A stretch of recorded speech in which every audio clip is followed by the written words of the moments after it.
Tina, the Tina Turner musical, is coming to the Wharton Center.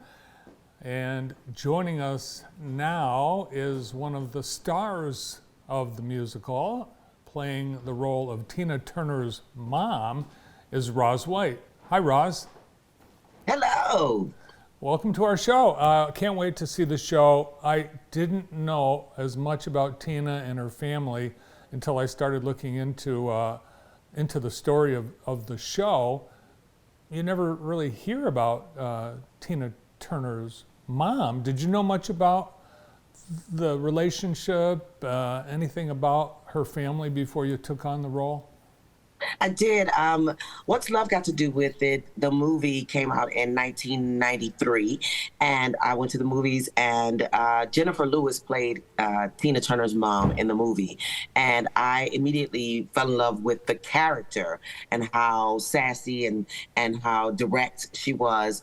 And then here we are years later, and I read the script for Tina, the Tina Turner musical, and they really fleshed out the mother. She has so many layers, and this is a woman who was in Nutbush, Tennessee in the 40s and 30s and picking cotton and really sick of it and wanted a way out.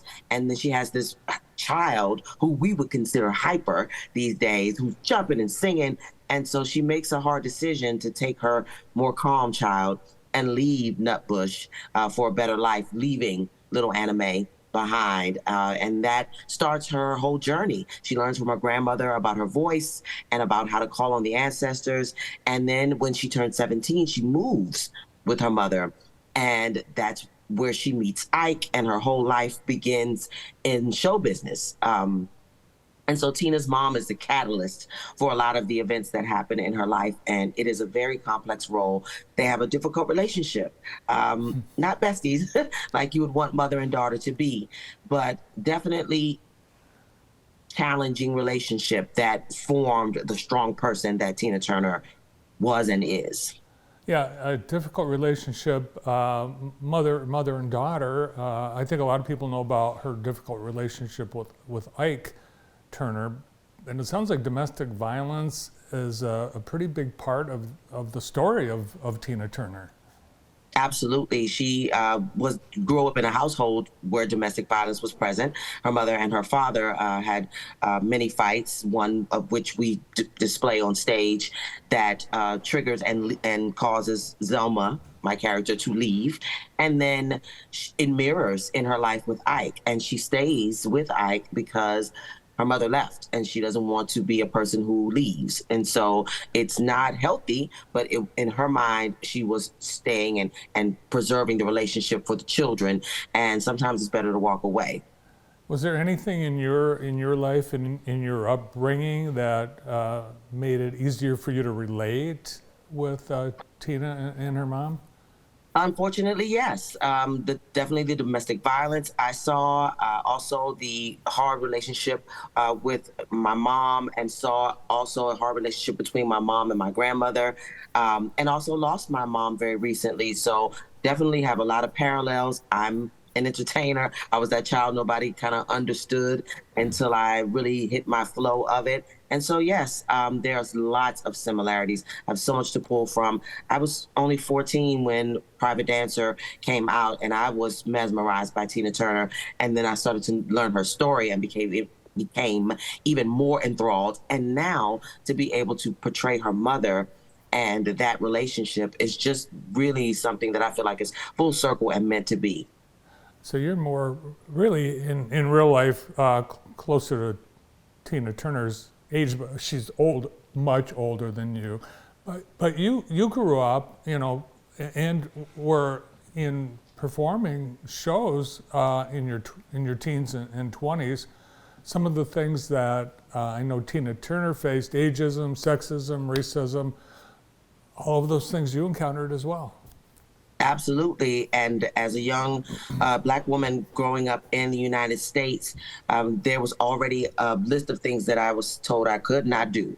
And so I completely understand where Tina have been coming from, but even hers was more magnified because she had to grow up through Jim Crow. She had to perform during the 60s when we had to enter through the service entrance. She had to perform through the 70s where there was all kinds of things going on, and even the 80s, like you said, with the sexism and her being in her 40s when she made her huge comeback. That was a big challenge for her as well, being in her 40s. That was unheard of for a woman to come into the industry and do what she did at that time in that age group. So many similarities, and I feel very, very blessed, and I feel like I'm in the right place at the right time to tell this story. Yeah, the show, I've seen some clips. It looks like an incredibly high energy show and very physical. There's actually fight scenes, concert performances. Looks like quite a workout for nearly 3 hours every night. How do you get ready for something like that? For me, my ritual is to try to be calm during the day, see something pretty in all these different cities that we're in. I've made it a tradition to find the best view and take that in.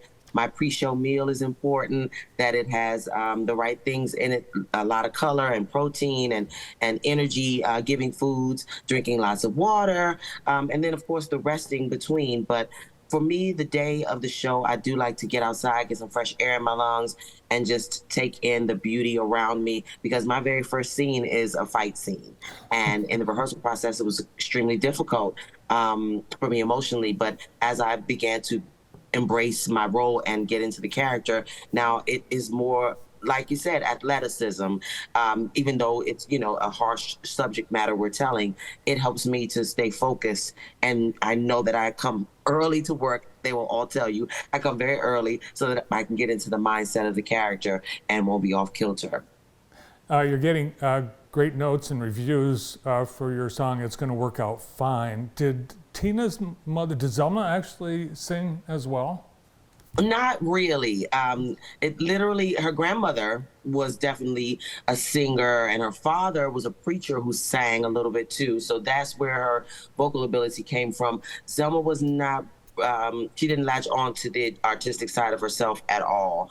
She was a career domestic and kind of rigid when it came to the performing life. Back then, for her, the performing life was a little sleazy and required women to do things that objectified them. So she was kind of against the singing. And but the fact that Roz White sings makes it great for the character's song. But it's more of a sung dialogue telling Ike that he better treat anime right and do things in the right way, or he's going to have a fight on his hands with Zelma. I know you've done a lot of shows. You've had quite a career, and I know one of the big shows that you had was Dreamgirls.